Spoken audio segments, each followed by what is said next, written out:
It's all about Constitution Hill. He'll win with his head in his chest, and I think he'll probably win by 10 or 12 lengths minimum. I think I love him. Obviously, it's just as much as everybody else does. He is something else, and I hope that everybody just appreciates him, and hopefully he can live up to the expectations in a champion hurdle on the first day. Now, is there anything else on day one? Mark, I'll start with you. Is there anything else on day one that you think you want to give a mention? I mean, obviously, there's the Mares' Hurdle, that could turn out to be a very good race, depending who turns up. Honeysuckle, Epatante, Love Envoy. It seems as if Marie's Rock might be heading to the stayers, but obviously there's also Echoes in Rain. I mean, how do you see that race? And what else would you like to mention on the first day? Probably be accused of being the least patriotic Irishman ever if I went against Honeysuckle, but it'll be hard absolutely shouting for her, but my head, I would be very, very reserved in terms of thinking she can do it. I don't know. I think she's looking slower this season. I think she's regressing. It'll be the result of the week from a personal standpoint. I'd just love to see her do it, but I don't think she will. I think it's a deep race, and I'd be looking to take her on if it was very cold. But probably I'll get windy on the day because I love the mare so much and just, stand there cheering her on. Actual punting later on, I think Biker in the Boodles for Charles Burns. That was Jim's eyes go up. My eyes were up when I was watching him at Naas last time. I thought it was a lovely run and one that just screamed, he could be Boodles bound. And I was crunching the numbers yesterday with a view to what the average kind of increases the Irish horses have got in that division. It's kind of 5.5 pounds sort of territory upwards. This guy got 4, so he's probably on the better side of that. I just think there's far more to come from him, and I'd be disappointed if he wasn't there for Charles. Potentially a big week for him. And the only other one I'd mention on day one in the National Hunt Chase, I think Manila Crooner is absolutely made for that race. He's a double figure price, probably 12 or 14 to 1. But Gordon Elliott, great record in that race. I'm sure they'll get a good amateur to pick up the ride there. Jamie Codd, I think, will ride Chemical Energy. But this guy is no sleeper. They had him in the Kim Muir as well, but he was too high for it. He was 1.45 in Ireland, and with the Paddy penalty, he wasn't allowed to stay in it. And I think the National Hunt Chase, I'm just as happy because he'll just keep coming home. He's very, very dour, and I think if he ran the Bartlett last year, he would have been fighting it out. So I think he might be a little bit forgotten about there. Manila Crooner in the National Hunt Chase. Okay, I'm slightly concerned because one of my good selections I was hoping on the first day was Mr. Coffee, the National Hunt Chase with Derek O'Connor. Obviously, he rode him at Uttoxeter, a little bit unlucky there, I thought. And Derek O'Connor's got a great record in the race. I think he rode Manila Rocco to win it years back. Jim, what do you like on the opening day? Mark's touched on Biker, trained by Charles Burns. Horse that Richard Hannon had on the flat, just had a handful of runs. I saw him make his debut at Newbury. I mean, he was a backward 3-year-old. They bought him for a few quid. And he had a quietish run and then stepped up on that and won nicely under Philip Burns next time. And then last time, Mark's just alluded to the run. I don't know if his rider had housemaid's knee, but going to the last... I thought he was going to win again, but he didn't win. He ran on nicely. I think there's more improvement in him. I think his mark is fair. I'm not going to sit here and say I think he's a good thing because I think there's several very interesting Irish horses in that race. I mean, Nusret's handicap mark, I thought that might have been blown apart after the weekend, but it's not. He's still on a very fair mark, despite winning the other day. I think he'll run well again. There are a couple of others in there too, but Biker looks a horse that just been prepared spot on for this. And Charles Burns said after he won his second run for him, he said, I'm thinking about running him in the Boodles at Cheltenham. And lo and behold, one run later to get him qualified, he's going to run. And the interesting thing, of course, is Philip didn't ride him last time. That is his best form. He can take the 5 off that mark at Cheltenham. So I think he's going to run a good race. All right. A great. And I think Epatante as well. Don't forget her. Epatante in the Mares. In Mares Hurdle. Indeed. Yeah. Sam, anything else on that first day? Yeah, well, Mark's obviously touched on Honeysuckle and the heartstrings. Maybe I've been working for a bookmaker for too long because I'm feeling quite cold. More than happy to use the fact that she's a 15-8 shot with us to back Love Envar, a really filthy each way price at 6-1 maybe for myself there. I really like Harry Fry's horse. She had her away day at Kempton, I think, start of the week, and Connection sounded very happy with her. They'd like to have got the run in. They obviously couldn't. Ground was just too quick at Warwick for her, but I think she's a great horse. I know she ended up second to Brandy Love at Fairy House, but that was at the end of what was a fairly busy season last year. She won at the festival last year, and I just think 6-1's the wrong price, especially if Marie's Rock does end up heading off elsewhere at the festival to the stayers, which we'll touch on a bit later on. Okay, and very briefly from each one of you, your best bet on the first day. Mark, what's your best bet on the first day? Surprisingly, for an Irishman, it'll be a British trained horse, John Bon in the Arkle. John Bond. Jim? Epatant Epatant. in the mare's hurdle. In the mare's hurdle. I'm going to have to sort of invent the price here, Rishi, but I'll use the length and the odds that we've got on BetVictor, which will come out the night before for Constitution Hill to win. Jim's saying by 10 or more. I'd say by 5 or more, we'd be around 4 to 6. So okay. 10 or more, I'd like to think we'd be getting to a fairly juicy price. So I'd say Constitution Hill, I'm going to split the difference, 7.5 or more. Okay. I think Nicky Henderson could have a great first day then. I mean, there's John Bond, Constitution Hill, Epatant, and obviously Mr. Coffee is hopefully going to run a big race. So he could have a very good day. So what a great start for GB on the first day of the festival. And then on day 2, they're going to win the opening race, the Ballymore, aren't they, Sam, with Hermes Allen? Well, I suppose Jim will be pretty happy with his Newbury hat on looking at how the form of the Challows worked out. This horse is, I think, the best novice Paul Nicholls had in a very long time. I think it's fair to say he's a really exciting prospect. Is he too short a price with ourselves? I don't know, really. I suppose looking through the market, it's trying to find something that you want to take him on with, which is proving a bit of a challenge. I think he's pretty solid, isn't he? Let's be honest. But 2 to 1, I think, with ourselves at the moment. Just flicking through some of the other prices on offer. Next in, we have got Gaelic Warrior 7 to 2. Good Land for Barry Connell 7 to 2. We do have Fasol Vega in it, but he won't be running here 5 to 1. 6 to 1 Champ Kylie, and then you kind of bigger the rest. But again, what's going to turn up is probably the biggest problem if you're looking to take on the favourite here. Yeah, Sam, you say Fasol Vega is definitely not going to turn up. I mean, that's bold. I mean, to know what Willie Mullins is definitely going to do so far out of the festival is a bold call, I think. Jim, what's your thought on Hermes Allen and the performance at Newbury in the Challow? I mean, so many. You Wear It Well came out and won, and I think just a few days later, Thomas Moore won it, and he was pulled up at Ascot. So it looks as if it's good, and he surprised connections how good he's turned out to be, it seems. Yeah, I agree pretty much with everything Sam said about him. But I'd add a word of caution, despite the fact that he won and 4 of the 5 immediately behind have won since. I don't think the English collectively have a great strength in depth. I mean, that might sound a contradiction in terms, but the fact is that Hermes Allen absolutely laughed at them. He didn't win by 4.5 lengths quite impressively. He won ease down. You could have tied a bus to him and he would have won. So I don't think he's beaten a great lot, for all the form has been franked, as Sam said, but he won really, really easily. He's got course form. The trainer's having a blinding season. I think it'd be hard to beat. There's no doubt that Gaelic Warrior is a good horse, full stop.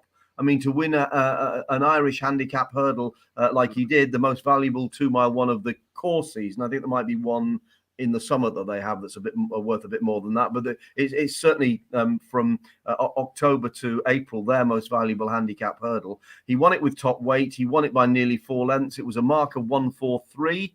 That's a horse that has to be low 50s in terms of ability. He's a good horse. The negative is, of course, as we saw last year, he shifts to the right when he jumps. He did it at Leopardstown, but he was on top.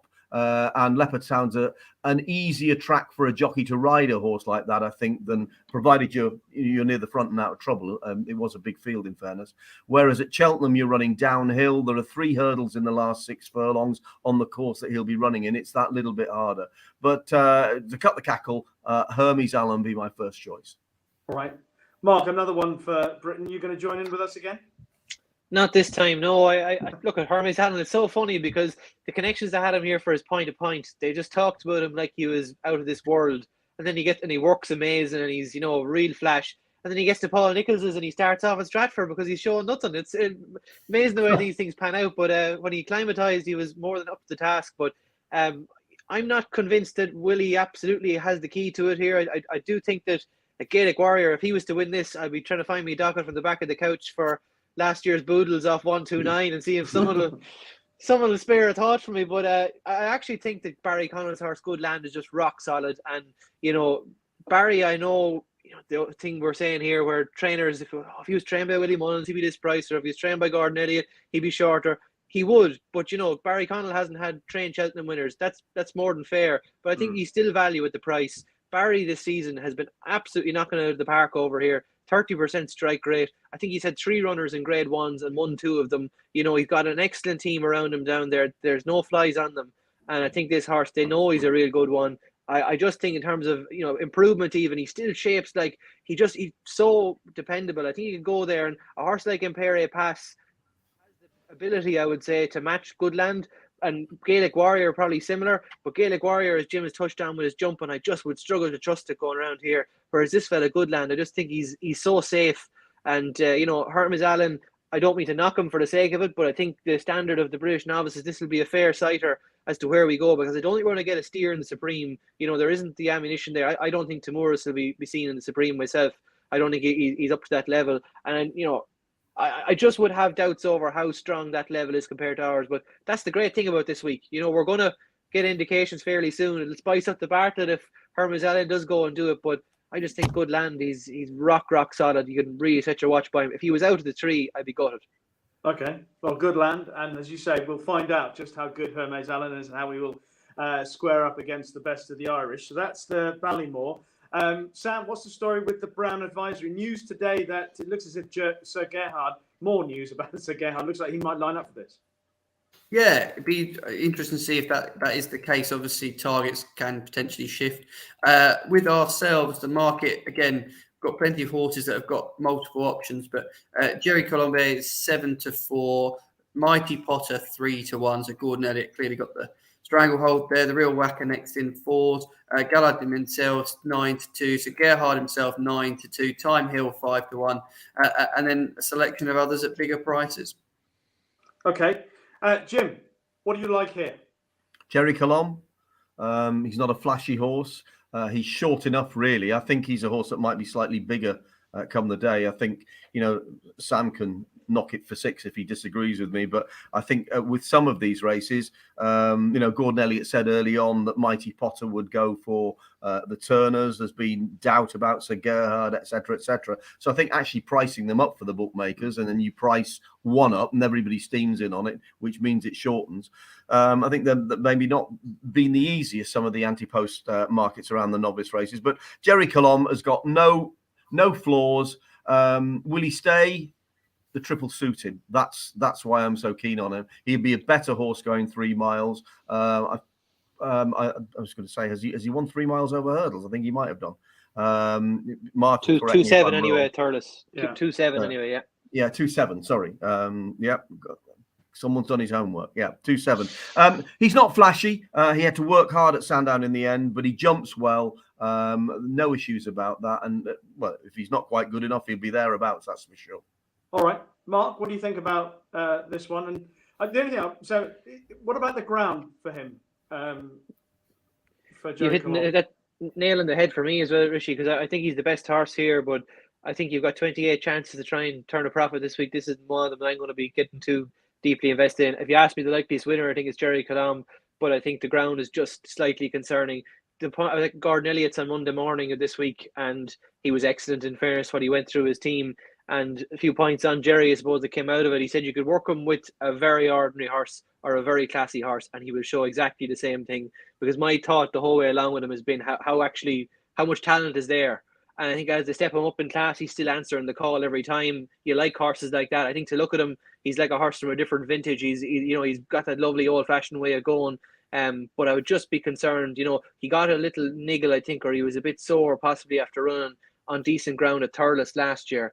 And they maybe took a view then that they'd mind him on keep him on softer ground. But Gordon was maybe stressing this week that he was more babyish last season. It was more immaturity. That was more a reason not to throw him back on good ground. It wasn't that he wouldn't handle it.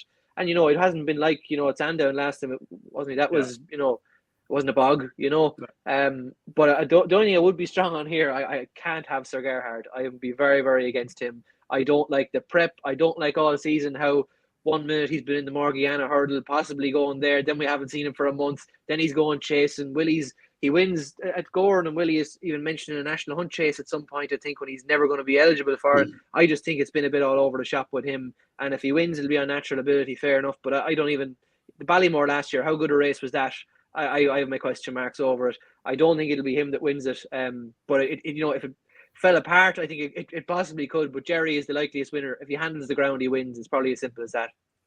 Agreed. The Queen Mother Champion Chase, Sam. Edwardstone, Energumene, Editor de Gite.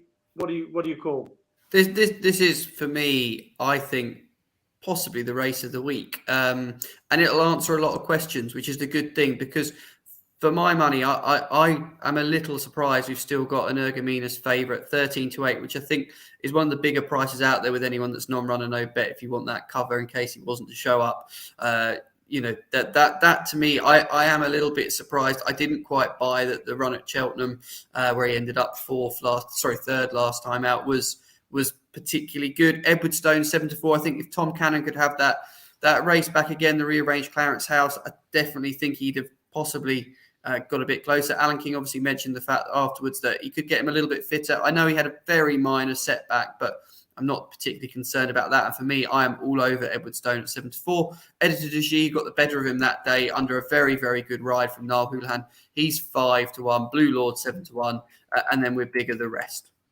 All right. And Mark, I assume that the takeoff boards are the right colour now, Willies.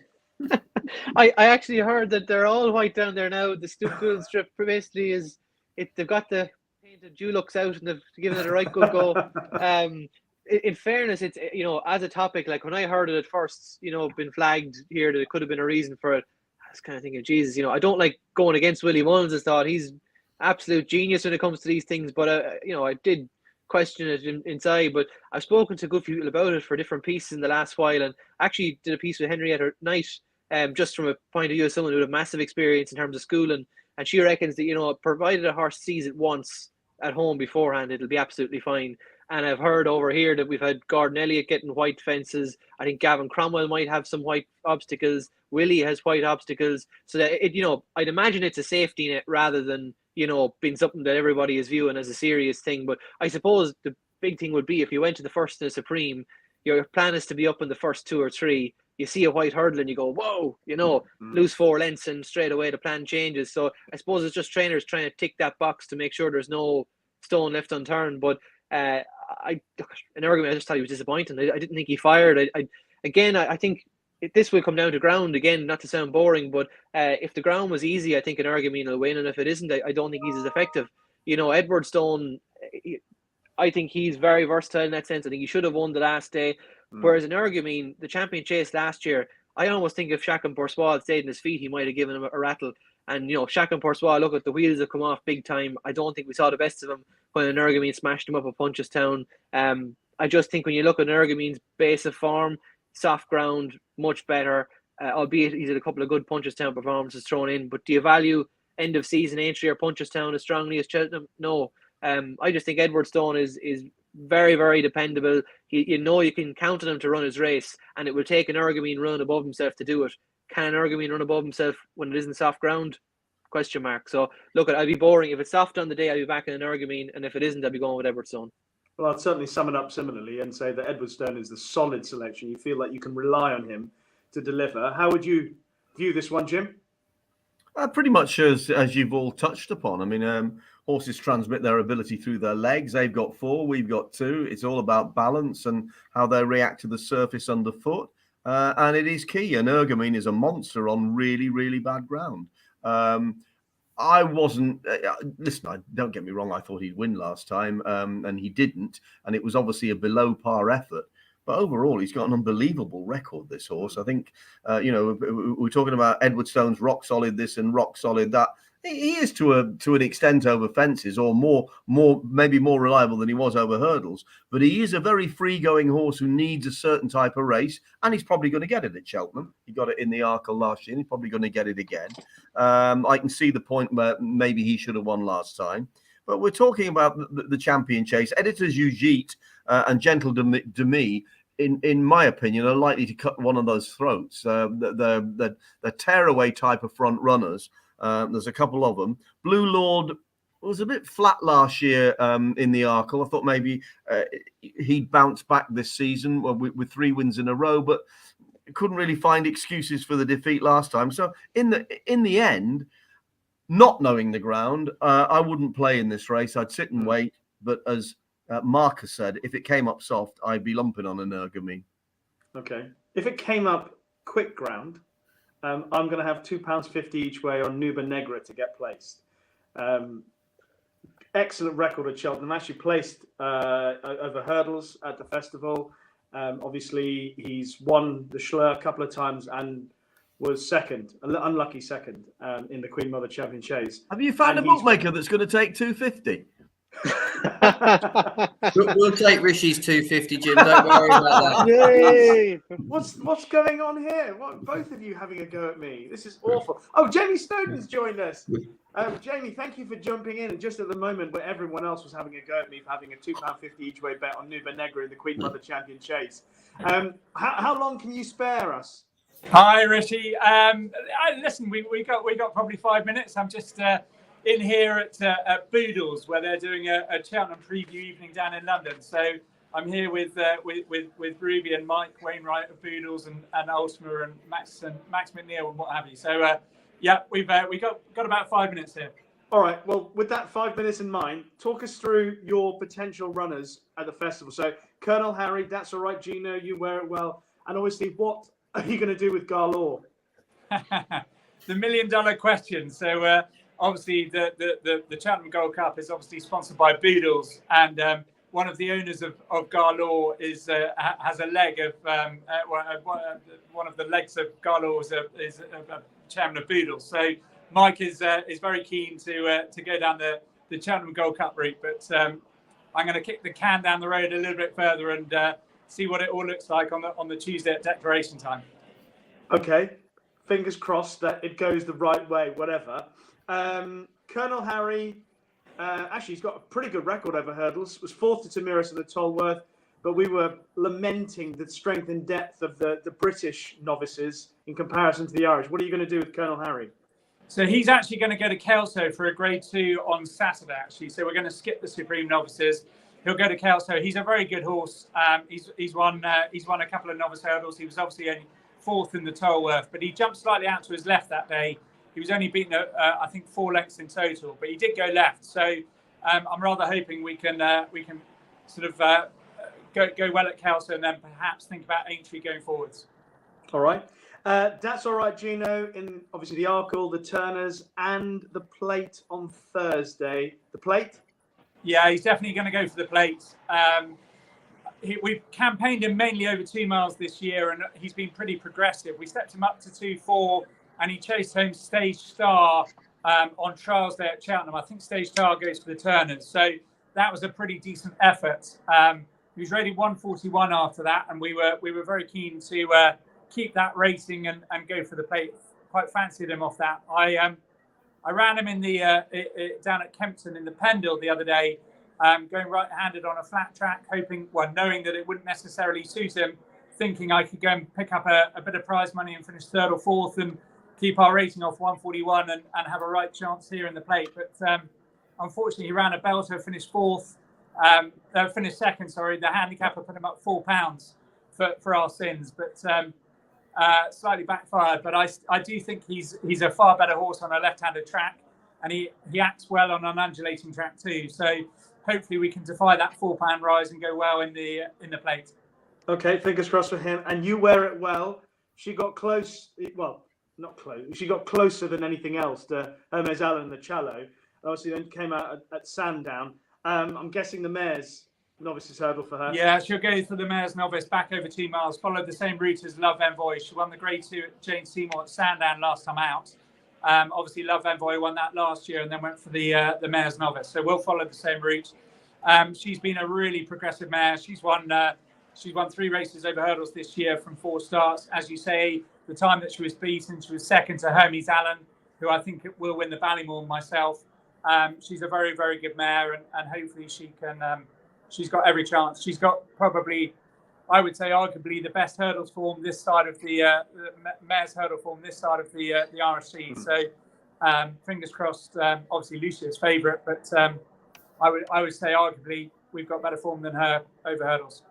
Okay, time's running out and there's 5 minutes. So there are 2 more questions I'm going to ask you. One is for something that you've got running maybe this weekend, over the next couple of days, that you could perhaps point us in the direction of. And then after that, the horse that you think will definitely win that's not trained by Jamie Snowden at the Cheltenham Festival, and you cannot say Constitution Hill. Fine. So which horse have we got? Well, we've only got one runner on Saturday. That's Colonel Harry in the Grade 2 up at Kelso. Okay. As I said, I think he's got a great chance of reversing the form with Neon Line, who was third that day. We were fourth in the Tolworth. I think we've got a great chance of reversing that form. I think on Sunday we might run Roger Pole in a bumper at Huntingdon. He's got a great chance of defying a penalty.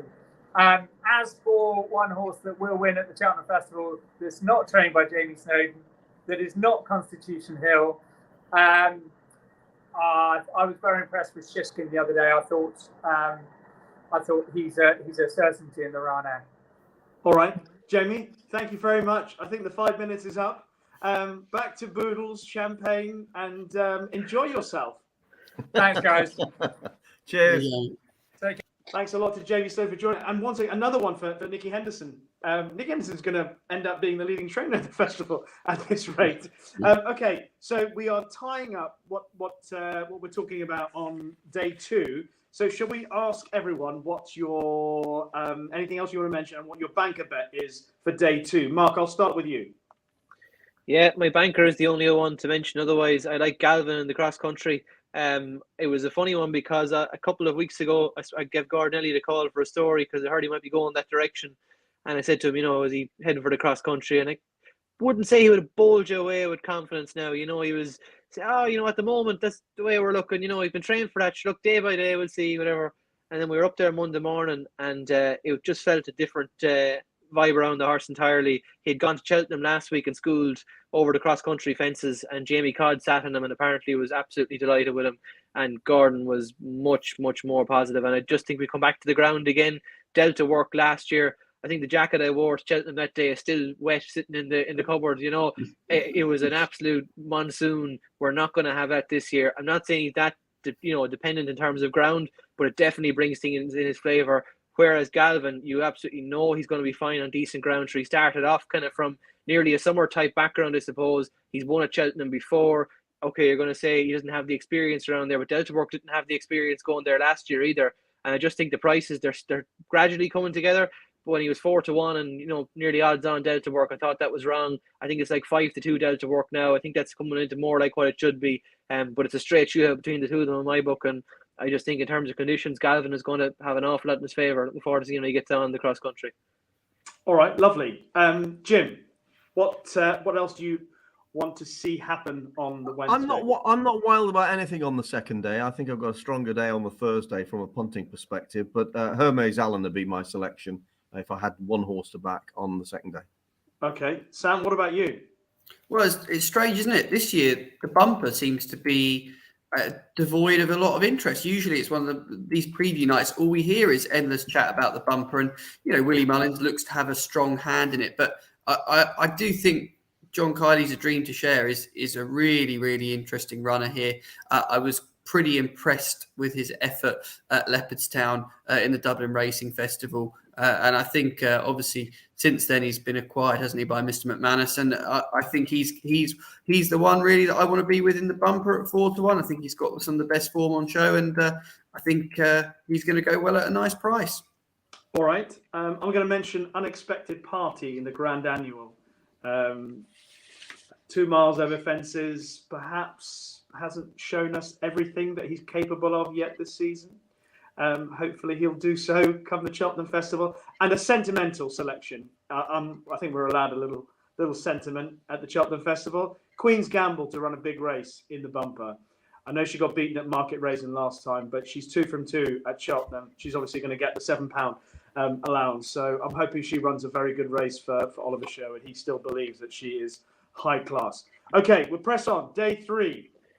So we'll start with, actually, if you don't mind, I'm going to start with the Turners. I know that wasn't the obvious one, but with Mighty Potter in there, I think a lot of people, Sam, think this might be one of the bankers of the week. What say you?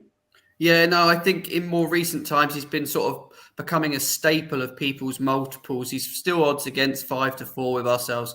I'm not sure that will last, depending on how the week's gone.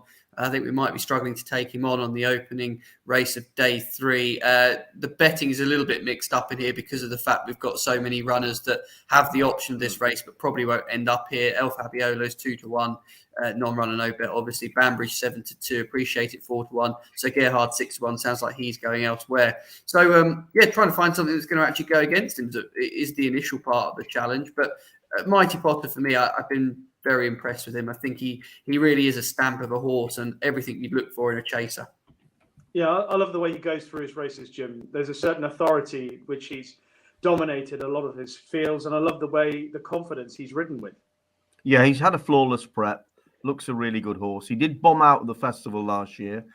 See, that's been touched upon by the trainer. He said he's not worried about it at all. But he did get upset on the way to the start, ran into the rails, then got hampered, and he just didn't perform for whatever reason. But this season, he's looked very good. He'll take a lot of beating. I do think Appreciated will run a better race. Willie Mullins said he just thought he looked a shade slow the other day, didn't he, when he was third at Leopardstown. He's a good horse on very soft ground, as we know. And if it came up soft, he'd obviously give Mighty Potter maybe a bit more to think about. Banbridge is apparently going for this rather than the Arkle. He's a solid horse. I don't think he's the level of Mighty Potter, but he's likely to run well. But it's Mighty Potter's to lose for me. Yeah, Mighty Potter obviously beaten Banbridge already this season. Mark, I thought it was a case of point him in the right direction, isn't it, for Mighty Potter? Yeah, look, if the Mighty Potter that turned up at Leopardstown turns up here, he will win. But I would just be wary on the back of last year. Jim just summed it up really well in terms of, the occasion got to him. Gordon actually said it was something that hadn't crossed his mind in the build-up to it until someone had pointed it out to him. Now, whether you believe that or not, I don't know, because to me it would be the big thing that would hang over him. But in terms of natural ability, he's the most talented here. But I do like Banbridge's profile. And, in terms of whether I'd bank on Mighty Potter at the sort of price he is to win, or if I thought that Banbridge, I can't kick him out of the frame, I think Banbridge will be close enough to him. And if anything does happen to Mighty Potter in terms of not handling the occasion, I think he'll be the one to capitalise. The way he came home in the Irish Arkle, highly encouraging. And Joseph O'Brien, it's incredible that he has such a select team in terms of jumpers. He probably only has 25 jumpers. I'd say he probably has 20 that ventured over Cheltenham this week. It's insane. And how many Cheltenhams? Okay, Cheltenham maybe not the best example. He's left there empty-handed a couple of years, but Punchestown, Dublin Race, the festival, Leopardstown at Christmas, Aintree. It's very hard to find festivals where he hasn't come away with a big one in the last few years, and I think Banbridge will really represent him well. All right, yeah, I can see Banbridge definitely filling the placings at least. Okay, the Ryanair. Sam, you heard from Jamie when he joined us. I mean, a lot of people think it's over now that he's back.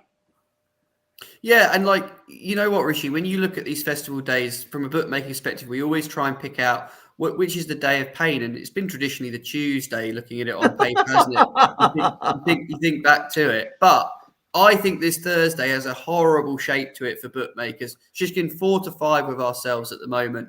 Ryanair's going to cut up. Let's be honest. Jamie's a trainer that's got a horse potentially to run in it, and when he's raising the white flag, you've got to sort of take notice, I think. And his performance and his comeback was just so authoritative to my eye. All credit to Nicky Henderson, because plenty of people certainly seem to tell him he's not doing a very good job of being a trainer and he should be doing this, should be doing that. But he certainly showed what he needed to do with Sheehan. Brilliant performance. Yeah, 4-5 with ourselves. The depth in here would worry me. I won't even bother with the prices because there's just not going to be that much to take him on, which is a bit of a shame for this race. But you've got to just look at this Thursday. We've obviously got a very strong potential favourite in Mighty Potter. I would say the Potemps, you've got a Charles Burns horse favourite at 4-1 in there. Suddenly we're running through to the Ryanair. We've got an odds-on shot that looks like it's going to go in. We might need a bit of a miracle by the time we get to the stayers. But yeah, Sheehan for me. Poor you. Well, things are never so bad they can't get worse. Jim, Sheehan's going to win for favourite backers, isn't he? I should think the Sheehan that turned up at Ascot turns up. I don't think it'll be a procession. Yeah, he was very, very good, and it's not as if he hasn't shown that level of form before. He obviously has in other tests. As Sam has already been through, it's hard to see what's going to give him a race. Agree, Mark? Not necessarily. No, I think if you walked to Cheltenham last year and said the Sheehan going to be this price to go back and bolt up again the following year, I think you'd be saying whatever tablets you're on, go and check them out because listen, he won so well the last time, but it's just not like Nicky Henderson, the way he campaigns his horses. It's all about, to me, from the outside in, caressing them into the big moments, getting them there in the big day, being, careful at times and plotting your course, but making sure that you're peaking on the big day. That was a monster performance to put up at Ascot. And you're coming here 26 days later, like this horse could bounce to the moon, and I'd love to see him go and do it because I'm a big fan of the horse. But I honestly, at that sort of price, I just wish there was greater depth to take him on because honestly, if I thought there was something like conflated in here, I'd be making Sheehan Millet the meeting because I think conflated would beat him. But it's just taking on something that would do it. I think Fury Road will give him a scare. I think Janadil could give him a scare. Natural Ability, either of them are as good. But I just, to expect peak Sheehan 26 days later off the back of sounding crocked, for a sustained period with bone problems that didn't sound straightforward, it's not my idea to get rich quick.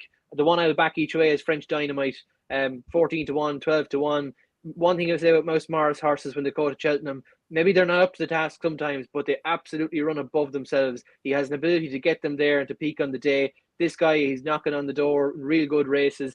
Probably should have won there earlier in the season at Cheltenham, but he goes well around the course. He liked the ground. The trip is kind of the Goldilocks. This is just right in terms of trip. He doesn't want it too short, doesn't want it too far. I think he's the one for each way value.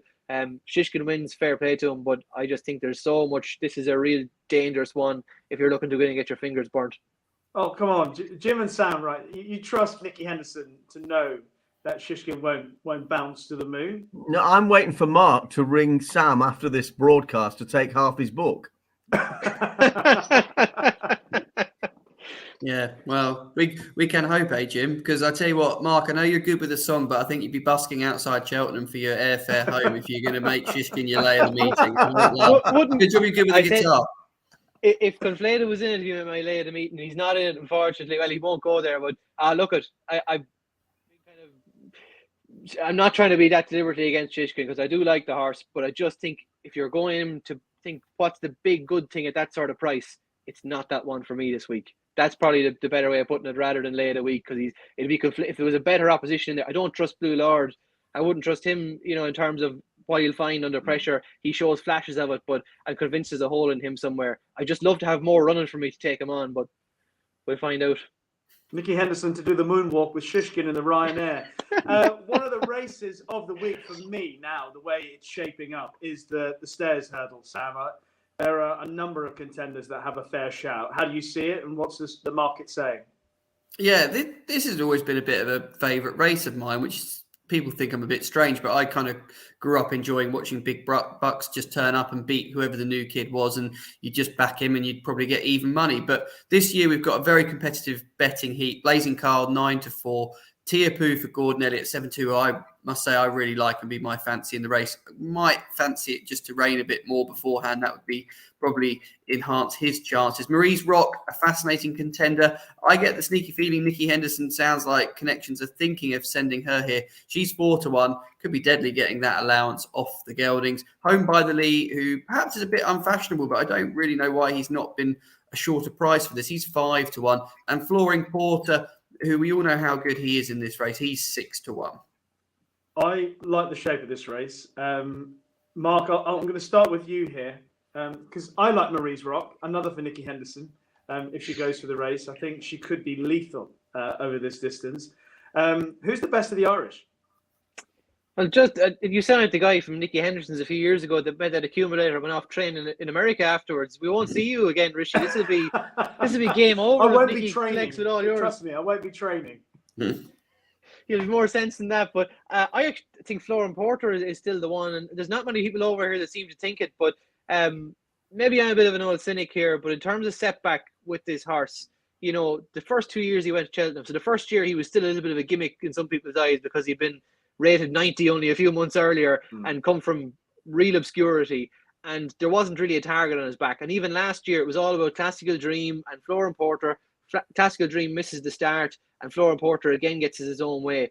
This year, he's come in and he's had the target on his back. He's been the one that, the owners have nearly said this could be the next big bucks, because he's only 8. He's just turned 8. He's not over the hill. They're saying he could go and run up a sequence. And all of a sudden, there isn't a moment's peace for this horse. And they prep him a certain way where there's only one day in the calendar that matters, and it's Cheltenham. They sent him to the Boyne Hurdle or the Lismullen Hurdle early in the season, needing the run badly. They thought he'd be better at Christmas than he was. And, look, I felt he could have been more aggressive on him there. He didn't probably make as much use as I thought he could. There's been an observation pointed out to me from some of the guys that have ridden against him that maybe the madness that was in Florian Porter before that maybe made him so good isn't there at the moment. But part of me thinks it's, that Gavin can still turn the screw. But if you're to look at a set of circumstances for a horse that likes it on his own out in front, that likes to kind of get a breather in at opportune times, that doesn't want to have the heat on him all the time, to have a setback that doesn't cost him a massive amount of fitness, in the meantime to have Blazing Cal step up from the darkness and the depths of been 50-50 not to make Cheltenham only a few weeks before he won the Boyne. You have Tiupu comes out of nowhere, home by the Lee improving at the rate of not seemingly. It just suits Florian Porter's camp perfectly, I would say, that he comes in here as a 6-1 shot, going for 3 in a row. When Barracuda was going for 3 in a row, he was 8-11. When Big Bucks was going for 3 in a row, he was 10-11. I think this guy, it's worked out quite nicely. Don't get every report you get from Gavin Cromwell is more positive by the week, more positive by the day. I think they'll just be very, very happy to float in there slightly under the radar with a horse going for 3 in a row. And if anyone can tell me a performance over 3 miles this season that has matched what he delivered in last year's Stayers Hurdle, I've yet to find it, because Tiupu was good, but he beat nothing at Gorn.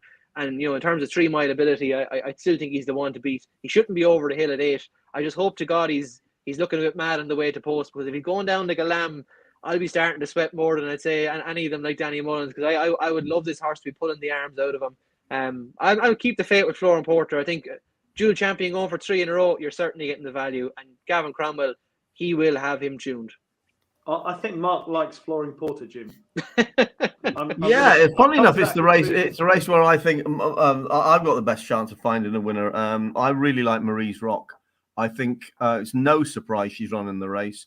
Anyone that saw the way she finished last time, and what's interesting, when she won over 2-5 at Cheltenham last time, never mind the fact that she won on the course last year, she beat Dashel Drasher. She gave him a significantly bigger beating than the French horse did subsequently on trials day, and she's now getting £7 from that and others. Is she a good thing? No, of course she's not. We run through some of them. Blazing Cal, I suppose the bounce factor might be a problem there, but he's obviously a very talented horse with a good trainer. Sam's mentioned Tiupu is a horse. I take Mark's point. He didn't beat anything the other day, but he did the job really well. Florian Porter, we heard chapter and verse, as home by the lead, as Classical Dream. But she's getting £7 from these. She's a rattling good mare. And it's not a case for me is, do I think she'll stay? I think she'll improve for the trip. That is the trip that makes me keen on her. So Marie's Rock for me. Jim, I am riding the same train as you. I think she'll be better. I think she'll be better over 3 miles. I as long as she lines up, she will definitely be taking some of the small £2.50 bets that I'll be having at this year's festival. Okay, so that's the Stayers Hurdle. Anything else that you want to mention on the Thursday of the festivals? Obviously, Nicky Henderson might win again with Lucia. What price is Nicky Henderson to be the leading trainer at the festival, Sam? I mean, he's come into play after I've tipped every horse he's had running, isn't it? Yeah, I think it's interesting, isn't it? Because Willie Mullins, I think he's something like even money for 10 or more winners, or 2-1, I think, with us for 10 or more winners, which is a price I wouldn't want to be touching. Ridiculous. But, for top trainer at the Cheltenham Festival, you've also got to think there's also an opportunity to potentially trade out on that bet, because of the fact that you're going to have Nicky probably having quite a good start to day one in comparison to, I would say, the likes of Willie Mullins. Just looking at who they've got running for them.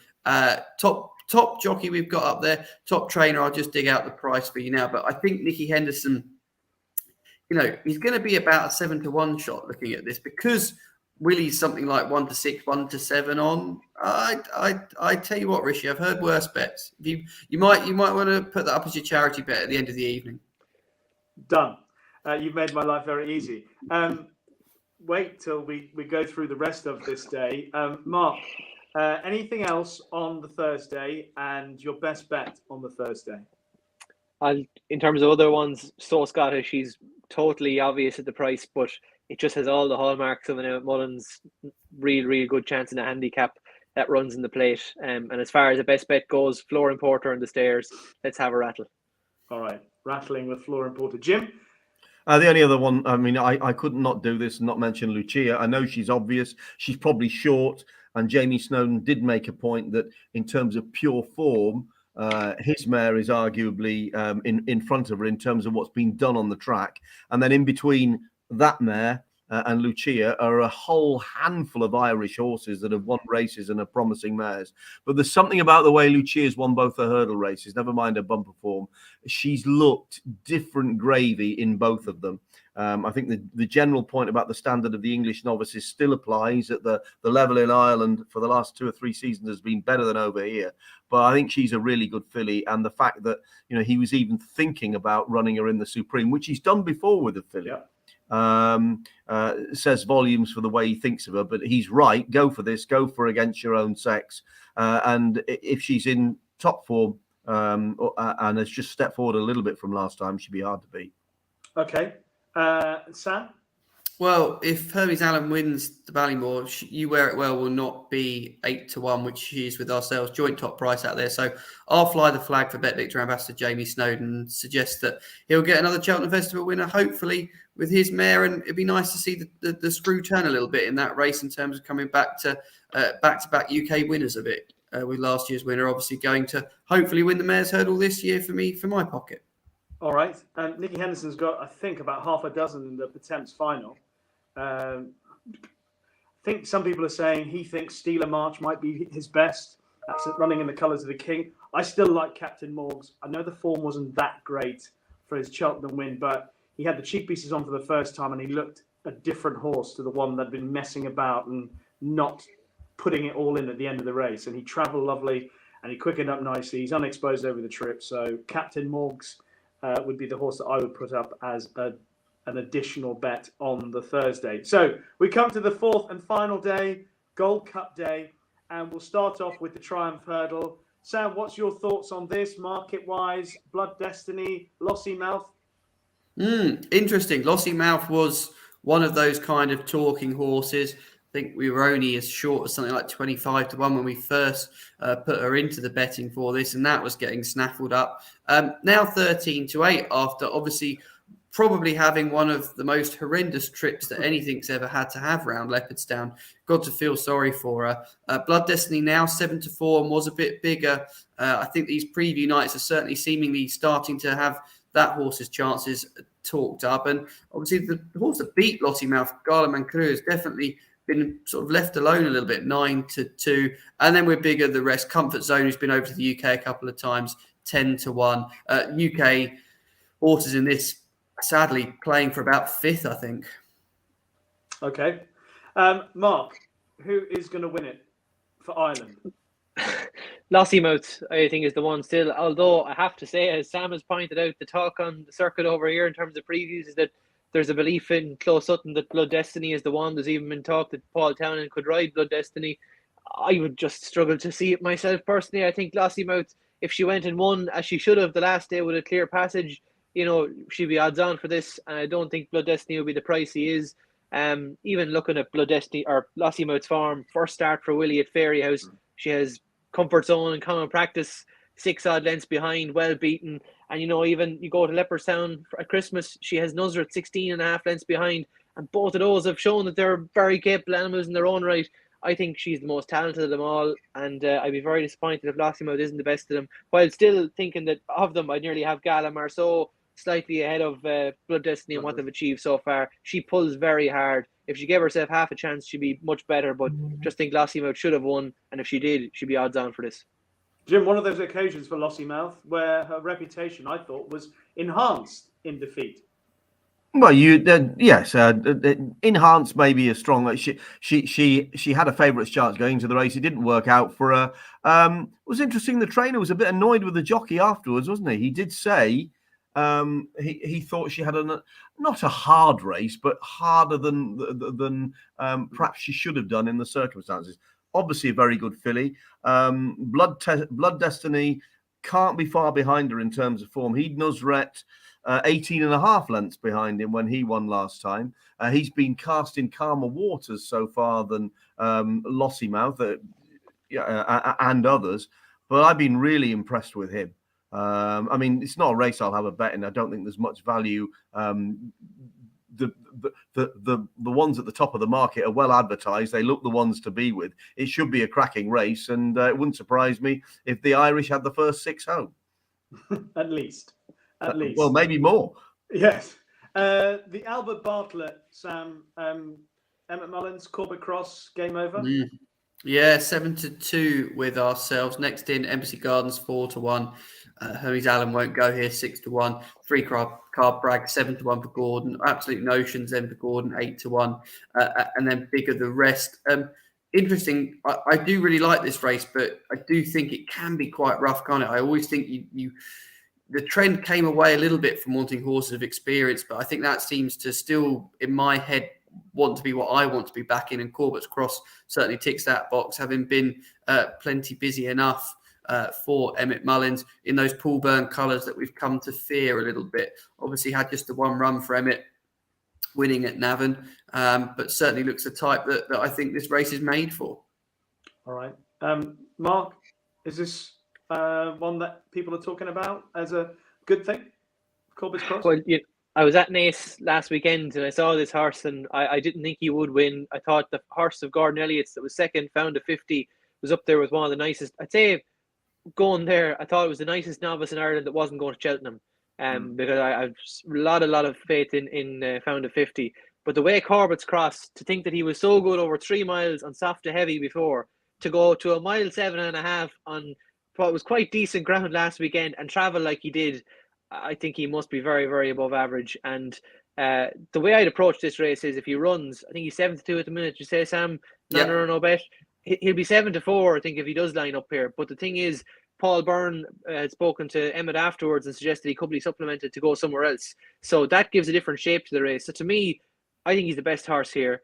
I'd be backing him at 7-2, no bet, because if he lines up, he's going to be shorter, and if not, you get your money back. And probably the one outside of it that I quite like the look of, Dawn Rising. I think that's probably a little bit under the radar. One for Joseph. I agree with Sam. Talk about the profile of this race. I still think there's a basis there. That a bit of experience, that battle hardness, it counts for a lot in this race. This horse has a flat background. He's been on the go a good while in terms of his career. He's 6 now, but he would have been, campaigned to be. Look, at one stage he might be on the classic trail, I suppose, as a young horse, but I loved what he did at Navan 2 starts back, because that was over 2.5 in the Monksfield. American Mike was really hot favourite, but they just went at an insane pace in front. If you compare it to the other handicap hurdles and maiden hurdles on the day, they just melted in front of him. And this horse just keeps coming. He's relentless. And you're getting, 20-1 type territory. I just think he's a bit of each way value in a race where if you take Corbett's Cross out of it, I'm not so sure. I think there's a lot of hit and hope jobs for some of the Irish horses coming over. You're hoping something like a kind of a Martello Tower pops up or something like that kind of territory, because I don't think it's probably one of the strongest teams they ever sent for if he took away Corbett's Cross. And when they're all much of a muchness, I think you go looking for value, and Dawn Rising might be the value if Corbett's Cross doesn't turn up. Yeah, you could get a Manila Indo maybe in the Albert Bartlett again. Jim, how do you see it? I don't have a strong view. I mean, the top of the market is nearly all Irish dominated. Well, not the top of the market. The race is pretty much looks like it's going to be another Irish benefit. It's interesting to listen to Mark about Corbett's Cross, that he might not be targeted at it. He's obviously one of the leading form horses. The two that interested me most were the horse he just mentioned was a classy flat horse. So Joseph's horse, when Aidan O'Brien trained him, I think he's second in a Bahrain Trophy at one stage at Newmarket 2 or 3 years ago. So he had a good level of flat form. He's obviously got him going well over hurdles. Mark, what about Favori de Chamdou? He's got a nice profile, hasn't he? Just a real good stare. I thought initially, he's missed a bit of time, hasn't he, in his career? Maybe they want to keep him on slower surfaces, but I don't think he's dependent in that sense either. Like he's a live outsider. It's that type of race where I think horses like that. There's another one, Search for Glory as well. You give a bit of a chance to Shanbally Kid has been put up at big prices too. I think it's one where if you took a swing at something at a big price, I think you're going to be well represented. The likes of Hidden Valley Lake, I would like to see him go and win the last day. I was a little bit disappointed coming away from Clonmel.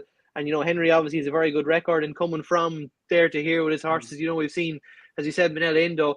But, if you like one of those, don't let anyone put you off, because I think it's going to be that type of an Albert Bartlett rather than having one to shoot at if Corbett's Cross doesn't come here. But if he does, I think it's very hard to go and think 2 miles. I know Emmett Mullins and Paul Byrne seem to think differently to everybody else in these things, and invariably they're right. But to go 2 miles or 1.7 miles last time back up to a Bartlett, it'd be very unorthodox, wouldn't it? It is, but unorthodoxy is not something new for that particular team. I mean, after all, they used the Grand National as a prep for a potential Gold Cup horse last time.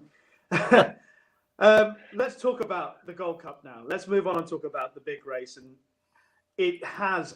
There was a period early in the season. Still a lot of doubt about who's going where, what sort of form they're all in. But hearing positive vibes, obviously, seeing Galopin de Champ, hearing positive vibes about Appelutard now. Dan Skelton's very keen on Protectorat. Paul Nicholls is very keen on Brave Man's Game. I love the fact that a lot of the trainers who are responsible for some of the big contenders for the race are sounding bullish. Sam, is it reflected in how the market is shaping up? Yeah, and you've not mentioned the winner yet, Rishi, which is interesting. Galloping to Champ's 13-8, Appelutard 6-1, Brave Man's Game 6-1.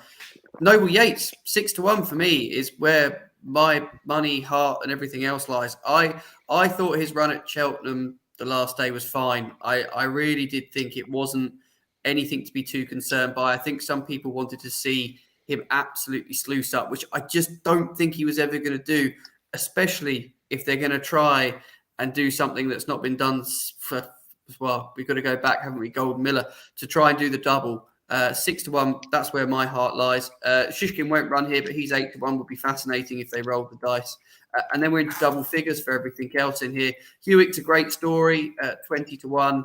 I'd like to see him to go well for Shark, just because it has certainly caught the imagination, I think it's fair to say. And Manila Indo could be lurking at a silly price at 20-1. Yeah, I thought Manila Indo would run all right. He had a pretty horrid preparation last season. Well, not that he's had a great preparation. He's only had the one run at Dromore, but I would imagine he comes into the race with a better season under his belt than last year. So I thought he might be interesting. But Jim, Galopin de Champ, there's no doubt that Willie Mullins has held this horse in high regard for a long time. How strong are his Gold Cup claims? They're strong. Obviously, it'd be stupid to say anything other than that. But he's 7-4, and it's sort of, well, it's game over. Well, this is his toughest task.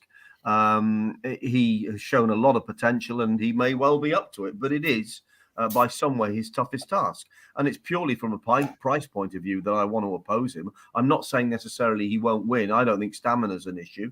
I just don't know that the actual nuts and bolts of his form or his performances this season, impressive though they've been, are actually that strong when you look at what he's going to run against in a couple of weeks' time. Brave Man's Game, whether he will put it all together 3-2 round Cheltenham, I've got my doubts. He is a nervous horse who sweats up, gets edgy, goes early to post. And Cheltenham's just a bad place for horses that do things like that.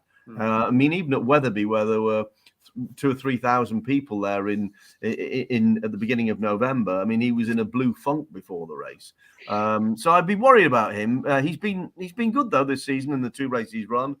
Noble Yates, I can see why people fancy him. I'm not sure how strong that Cotswold Chase was, but he was staying on well at the end. To me, he can just miss a fence. And people say, "Oh, don't be silly. He's won a Grand National." Fine, he can miss a fence. Of the others, Conflated is not a horse I've ever seen as a 3-2 round Cheltenham horse. He travels like a real good horse, and I would have been keener on him. I know that we've said that Shishkin is a penalty kick in the Ryanair, but Conflated is a sort of horse that could have gone really well in that for me. Whether he'll be the same in this, I have my doubts. And you come round and you look, Aplutard's run one bad race in his life. He's 8-1. He's represented by a top trainer. Yes, he turned in a stinker on his reappearance, but he's had plenty of time to get over it. And at the odds 8-1, I'd rather take a chance each way on him. I love Aplutard, and I agree. I think the fact that there was an excuse for what happened, the travel over to Haydock, there was travel sickness, plus he's had his issues. I'm pleased that there was something that was found to explain what happened at Haydock. Jim has said plenty of time to get over it. And that performance in the Gold Cup last year, Mark, was one of the best performances that we've seen. I think, didn't Timeform rate it in the top 10 Gold Cup wins, Jim? He is, yeah. Yeah, I mean, that was a stunning performance. If he produced that, can Galopin Des Champs beat him? Oh, that's a very good question. I think he could, but I don't know. I think you're banking a lot that you'll get the same Aplutard as he got last season this season, because although he's absolutely brilliant when he's on his game, but how many horses win Gold Cups on the back of this sort of prep? And it's not ideal. We went to Christmas, and apparently it had got himself a knock as well up there before the Savils. They were always going to keep it light with him, but in terms of, you look at a result of the week, if for Henry de Bromhead, after everything that's gone on this year, if he could win the Gold Cup off this performance, it would just be out of this world. I just think though it just takes a lot of trust that Henry is going to be able to do it. And Henry hasn't had probably the best of years on the track either in terms of consistency with some horses. I think they've just been a little bit in and out on a daily basis here. I say daily basis. I mean, the everyday horse you see running, I don't know if they're quite backing it up maybe as they should. Look, I'd love to see him do it, but it's fascinating because Galopin Des Champs, I went to Leopardstown at Christmas, or at Dublin Racing Festival, and my thinking was, hope he wins here, hope he looks like a real flashy 3-mile type around Leopardstown that won't stay at Cheltenham. And I know they didn't go a great gallop in the Irish Gold Cup, but I think this is a much more mature horse than we've seen before. I think even the way he settled over 2.5 in the John Durkan, he just looks like he's gone from being a teenager to being, a proper Champions League footballer who's ready to go and put it in the top corner. And at the prices, it's not inspirational to be putting him forward. But I think if he said to me, Mark, life or death, you have to pick the winner of the Gold Cup, I wouldn't have to think too long that it's Galopin Des Champs. But if you're looking for something without him, I think the two that you have to look at are probably Conflated and Manila Indo. And Manila Indo, I totally agree with Rishi. I think his prep this year, I love what they've done with him, because it was a mess last year. It just was misfire. It just didn't suit him. It was going to King George. It was all over the place. I just think this year they've got it right. And although he wasn't flashy at Tremor, Statler still has shown the level of form to be reasonable when he ran the Irish Gold Cup. He's probably overpriced. And as I said to you earlier, Conflated, it was one thing Gordon said earlier this week, not to keep harping back to that press morning, but he believes he'll be much, much better getting up to this trip. I was there the same morning 12 months earlier, and he was pleading with Michael O'Leary to run him in the Gold Cup, because he thought he said this week he thought he'd be second to Aplutard in the Gold Cup if he ran there last year. And he really did not want to go Ryanair, but who sponsors the Ryanair, and who pays the bills, and that's what it came down to by the sounds of it. But he'll get his wish this year. I like the fact he didn't go to the Irish Gold Cup with him. I think probably if we 1, 2, 3, I'll be looking at Galopin Des Champs to win it, second Conflated, and maybe third Manila Indo. I'll be reversible on those last two places. All right, so 1 vote for Galopin Des Champs to win, 1 for Noble Yates from Sam, and Jim and I both agree on Aplutard. But I definitely say I'd like to see a good run from Manila Indo as well. His Cheltenham record is superb. Okay, anything else on day 4, Sam, that you want to give a mention to? And your best bet on day 4? Yeah, a couple of betting points to mention. I think Imagine for Gordon Elliott may well end up being the favourite in the Martin Pipe. Last sort of 48 hours as those marks have come out, there was a real slew of money for this horse that runs in the Caldwell colours. Finished second on multiple occasions, but definitely looks like a type that could go well towards the mid to top of the weights in the Martin Pipe potentially. And just to mention elsewhere, obviously we've got the Mare's Chase. That's not done too much, but I must say I do think I wouldn't usually follow the Hunter's Chase too much as a race. Obviously it comes after the Gold Cup, but I must say it's certainly got some interesting types in it this year. And I think it's well worth keeping your eye on some of the younger types in there, because there's a few that just might go on to go back under rules, or come under rules, I should say. That was quite interesting. A few of the trainers had mentioned.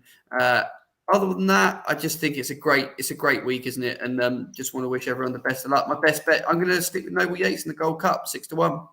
Okay, Mark, I'll come to you next, mainly because of the smile that broadened your face when the name Imagine was mentioned, because a few people have now said that Gordon really fancies this horse. Well, it's frustrating because I liked him before he said it at all. The other day he was in Cheltenham and he's after bringing up the horse, and I was saying no, because for months now I've been hoping this could be the Martin Pipe horse, because Gordon, his record in this race, I know he throws a lot of darts at it, but even the years he's won it, he's often had the first or second, or the first and third, or he's been second in it a couple of years as well. He's well able to. He loves winning this race. His old boss Martin Pipe, and actually this year, one more winner for Gordon will see him surpass Martin Pipe's tally, a 34 Cheltenham Festival winner. So that'll be quite sweet for him. I don't think he'll have to wait until the last race of the meeting, but I think Imagine will win the Martin Pipe. I can't wait to see him over 2.5 miles. It just looks like even his kind of lower down form at Wexford looks pretty reasonable with horses around him coming out and winning. I just think he's going to be a horse that's much better than a mark of 138, 139. And otherwise, my banker of the day, the one I think is most solid, I think Allegory Devassi, if she was running in the Turners, if she was running in I think if she ran the Brown Advisory, I'd fancy her to give Jerry Colombo a real scare. I think she's very, very classy. Okay, her jumping has been a little bit cause for concern at times, but they've had enough time to rectify that. And I think just natural ability. The point came up with Willie Mullins when he was talking about Colreevy having won this race before. And I know well from speaking to Willie through the years, he really loved Colreevy, but he thinks this is a better mare in terms of natural ability. And if they can get her there on the day, albeit Impervious is an admirable mare, I think Allegory Devassi will take some stopping in the mare's chase. Okay. And Jim, anything else on the Friday? Yeah, I mean, I can't say for certainty at this stage that Irish Hill will get in the Martin Pipe, but he's a very progressive horse. I mean, the Irish will have novices here, as Mark's already referred to, and Sam as well. We haven't seen everything they can do yet, but this is a progressive horse who beat an Irish trained horse last time out at Ascot. He's got up another 6 for that. He's 39th at the minute. So as the week unfolds and some of these go in the Coral Cup and some of them, in the county, he might just sneak in at the bottom. He'll run well. John Joe O'Neill has a horse called Monbeg Genius, who has no graded entries in Cheltenham Week, but has 3 handicap entries. I don't know which race he's going to go in. He's in the Kinmure, he's in the Midlands National at the end of the week, and he's also in the Ultima. His form at a level just below top handicap class. He's a novice, by the way. He's unbeaten in his last 3. He's beginning to work out well. He's an assured jumper. Wouldn't bother me that he's going into handicaps. And he could run well at a price in whichever target John Joe sends him to. All right, Monbeg Genius, another one to put in the notebook. Okay, wrap it up now with your best bet of the Cheltenham Festival. Sam, I'll start with you. Right, let's pull together a little team lucky 15, shall we? In aid of Greatwood, given we're sponsoring their race at the weekend. So I better put up Jamie Snowden's You Wear It Well in the mares. That's 8-1. So I've got a bit of juice in the price, lads. So there we go. That kicks things off nice and easily. Right, I'll hand back to you, Rishi, and you can put your leg in. No pressure. Okay, but you know what my leg is already. You've even said it. Nicky Henderson to be the Lillian trainer. He's going to have 4 on the first day, 4 on day 3. Shishkin, Marie's Rock, Lucia, and Captain Morgs, hopefully. So, can we trade out? No, we can't. If I'm not allowed that, I'd like to put up Marie's Rock in the Stayers Hurdle.